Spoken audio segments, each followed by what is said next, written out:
India versus Pakistan. आज जानेंगे दोनों देश में तुलनात्मक रूप से दोनों देशों को जानने का प्रयास करेंगे। उम्मीद करते हैं ये आज की जो जानकारी आपको पसंद आएगी। शुरू करते हैं। जैसे कि आप देख रहे हैं, ये भारत का फ्लैग है और ये पाकिस्तान का फ्लैग है और दोनों देशों के फ्लैगों में हमेशा लड़ाई चलती रहती है। ये अपना प्यारा सा इंडिया है और ये अपना पड़ोसी देश है पाकिस्तान। वैसे प्यारा ये भी है, ऐसा नहीं कि नहीं प्यारा है। कभी भी पड़ोसियों की कभी बुराई नहीं करनी चाहिए, क्योंकि जब कभी किसी के घर में आग लगती तो हमेशा पड़ोसी ही पहले आता है। लेकिन ये हमारा ऐसा पड़ोसी है कि आग लग जाएगी ना तो कभी बुझाने नहीं आएगा, बल्कि उसमें और मिट्टी का तेल डालने आ जाएगा। ये ऐसा पड़ोसी देश है। और बताया जाता है कि दुनिया का एक ऐसा देश है जो कोई देश इससे बचा नहीं जिसको इसने ठगा नहीं। हर देश। दोनों देशों की अगर बात करें तो भारत को 15 अगस्त सन 1947 को ब्रिटेन से स्वतंत्रता मिली थी और पाकिस्तान को भी 14 अगस्त सन 1947 को ब्रिटेन से स्वतंत्रता मिली थी। तो कहीं ना कहीं देखा जाए एक दिन का फर्क है दोनों देशों के बीच स्वतंत्रता का।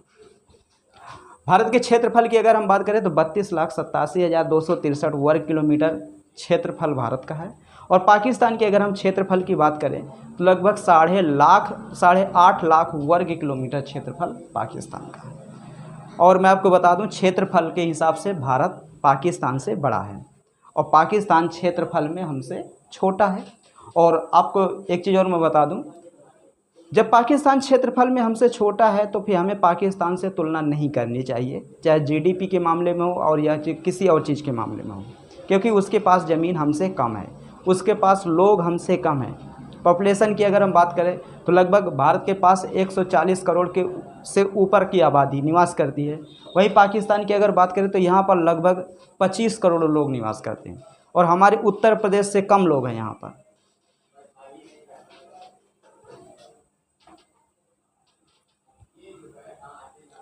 भारत की राजधानी दिल्ली है।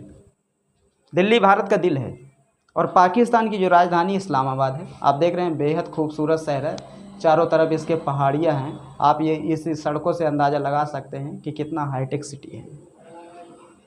पॉपुलेशन की अगर बात करें कि इस्लामाबाद में कितने लोग निवास करते हैं, दिल्ली में कितने, तो दिल्ली में लगभग वही 3.5 करोड़ के आसपास लोग निवास करते हैं और यहाँ पर 60 से 70 लाख लोग निवास करते हैं। और ये दिल्ली जो है प्रदूषण बहुत ही ज़्यादा फैलाती है और इस्लामाबाद उतना ज़्यादा प्रदूषण नहीं फैलाता। भारत की सबसे लंबी नदी और सबसे पवित्र नदी गंगा है। गंगा माँ को हर कोई पूजता है इंडिया के अंदर। और पाकिस्तान के अंदर अगर बात करें कि सबसे लंबी नदी की, तो वो सिंधु नदी है। आपको देखने में इस इमेज में छोटी लगती होगी, क्योंकि ये जो इमेज ली गई है ये लद्दाख वाले क्षेत्र की है।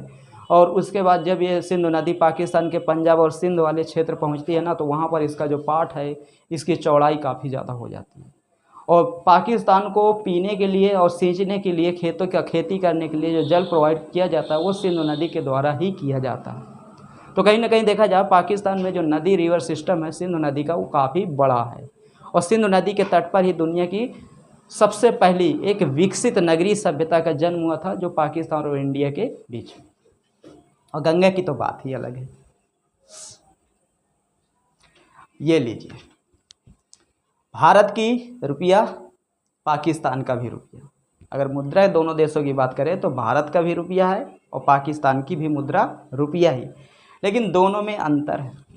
भारत का 1 रुपये पाकिस्तान का 3 रुपये के बराबर है। पाकिस्तान की अर्थव्यवस्था इस समय बहुत ज़्यादा डगमगा गई है, जिसके चलते। और भारत के जो राष्ट्रीय पिता हैं, राष्ट्रपिता वो महात्मा गांधी, और पाकिस्तान के जो राष्ट्रपिता हैं वो मोहम्मद अली जिन्ना। कहा जाता है कि अगर मोहम्मद अली जिन्ना ना होते तो पाकिस्तान ना होता। यही मोहम्मद अली जिन्ना है और ये पाकिस्तान के राष्ट्रपिता। भारत का सबसे बड़ा शहर मुंबई। हर व्यक्ति का सपना है कि एक घर मेरा मुंबई में हो। और ये भी बताया जाता है कि अगर आप इंडिया में हो, अगर आप मुंबई नहीं देखे तो कुछ नहीं देखे। तो भारत का सबसे बड़ा शहर है मुंबई और पाकिस्तान का सबसे बड़ा शहर है कराची। लेकिन दोनों शहरों की देखिए, पहले तो दोनों शहर बंदरगाह हैं और दोनों शहर अरब सागर के तट पर हैं। ये जो आप देख रहे हैं ना, ये अरब सागर है। और भारत में भी ये आप पानी देख रहे हैं, ये अरब सागर का ही है, मुंबई का। तो दोनों शहर अपनी अपनी जगह काफ़ी ज़्यादा बिग सिटी हैं। इसको देखकर कुछ लोगों के तो पेट में भूख आ गई होगी, भूख लग आई होगी। खिचड़ी, भले इसको कोई खा ले, भला बीमार पड़ जाए, पड़ेगा? कभी वो बीमार नहीं पड़ेगा। डॉक्टर पहले बता देता है, बड़ा से बड़ा मर्ज जब होता है ना तो डॉक्टर बता देता है कि भैया खिचड़ी खाओ। और खिचड़ी में जानते हो वो तत्व मिले रहते हैं कि जो आपको 100 साल तक जीवित रख सकते हैं। अगर आप जंक फूड इधर उधर की चीज़ें न खाओ, केवल साल के 12 महीने खिचड़ी खाओ, मैं गारंटी के साथ कहता हूँ आपको जुकाम तक नहीं होगी। खिचड़ी वो चीज़ है। तो भारत का राष्ट्र जो नेशनल फूड है, राष्ट्रीय हमारा जो भोजन है वो क्या है? खिचड़ी है। और पाकिस्तान का जो राष्ट्रीय भोजन है वो निहारी है। ये मांस से तैयार होती है निहारी। और पाकिस्तान में निहारी को बहुत ही चाह के साथ वो लोग पसंद करते हैं और खाते हैं। भारत में खिचड़ी तो सब कोई नहीं खाता, जब बीमार होता है डॉक्टर बताता तभी। लेकिन देखिए हमारे पूर्वज कितना दिमागदार थे, उन्होंने खिचड़ी नामक एक त्यौहार भी बनाए थे कि साल के 12 महीना इधर उधर की चीज़ें खाते हैं तो कम से कम 24 घंटा खिचड़ी खाएंगे तो इनका जो पेट का सिस्टम है वो सही रहेगा।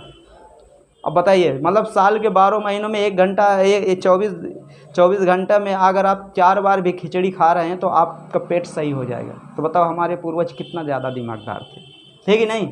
तो भारत का राष्ट्रीय फूड खिचड़ी। ये अब बताओ इसका शिकार ये करेगा कि इसका शिकार ये करेगा? तो इसका शिकार ये कर सकता है, परंतु इसका शिकार ये नहीं कर सकता। तो अब इसी से आप अंदाज़ा लगा लीजिए, भारत का जो राष्ट्रीय पशु है वो बाघ है और पाकिस्तान का जो राष्ट्रीय पशु है वो बकरा है। समझ रहे हैं? पाकिस्तान का राष्ट्रीय पशु बकरा और भारत का राष्ट्रीय पशु बाघ।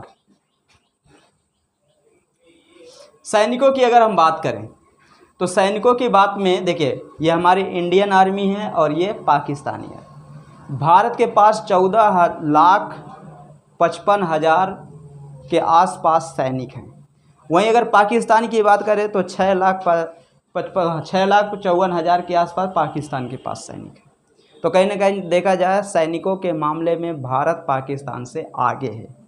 अच्छा, सैनिकों के मामले में भारत पाकिस्तान से आगे क्यों ना हो? क्योंकि हमारे पास सीमाएं ज़्यादा हैं, हमारा क्षेत्रफल ज़्यादा है, लेकिन बजट पाकिस्तान की सेना का हमसे ज़्यादा है। हमारी सेना का बजट पाकिस्तान की सेना से कम है। पाकिस्तान की सेना का बजट ज़्यादा है और इसीलिए उछलता रहता है। क्यों? क्योंकि पाकिस्तान अपने देश के अंदर कुछ नहीं किया, वो पूरा पैसा सैनिकों के ऊपर खर्चा कर रहा है। ये मिसाइल बना लो, ये कर लो, वो कर लो, ये हेलीकॉप्टर लाओ, वो हेलीकॉप्टर लाओ, लेकिन खुद से कुछ चीज़ ना बनाओ। ये राइफल लेकर आओ, उसे लेकर आओ, वो करो, वो करो। कुल मिला के सेना हमारी मजबूत होनी चाहिए, लेकिन भारत ने ऐसा नहीं किया। भारत सैनिकों के ऊपर उतना ही पैसा खर्चा कर रहा जितना करना चाहिए। बाकी देश के अंदर आप देख रहे हैं कि हमारे देश में अगर किसी भी ज़िले आप चले जाइए, 600-700 ज़िले अपने देश के अंतर्गत आते हैं। किसी भी आप ज़िले चले जाए वहाँ पर आपको कुछ ना कुछ विकास दिखेगा, लेकिन पाकिस्तान में ऐसा नहीं है।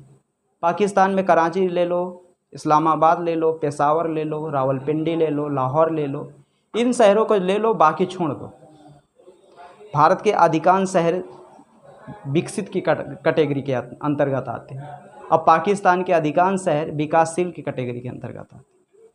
तो इसका मतलब है, और गांव तो पाकिस्तान के बहुत पीछे हैं।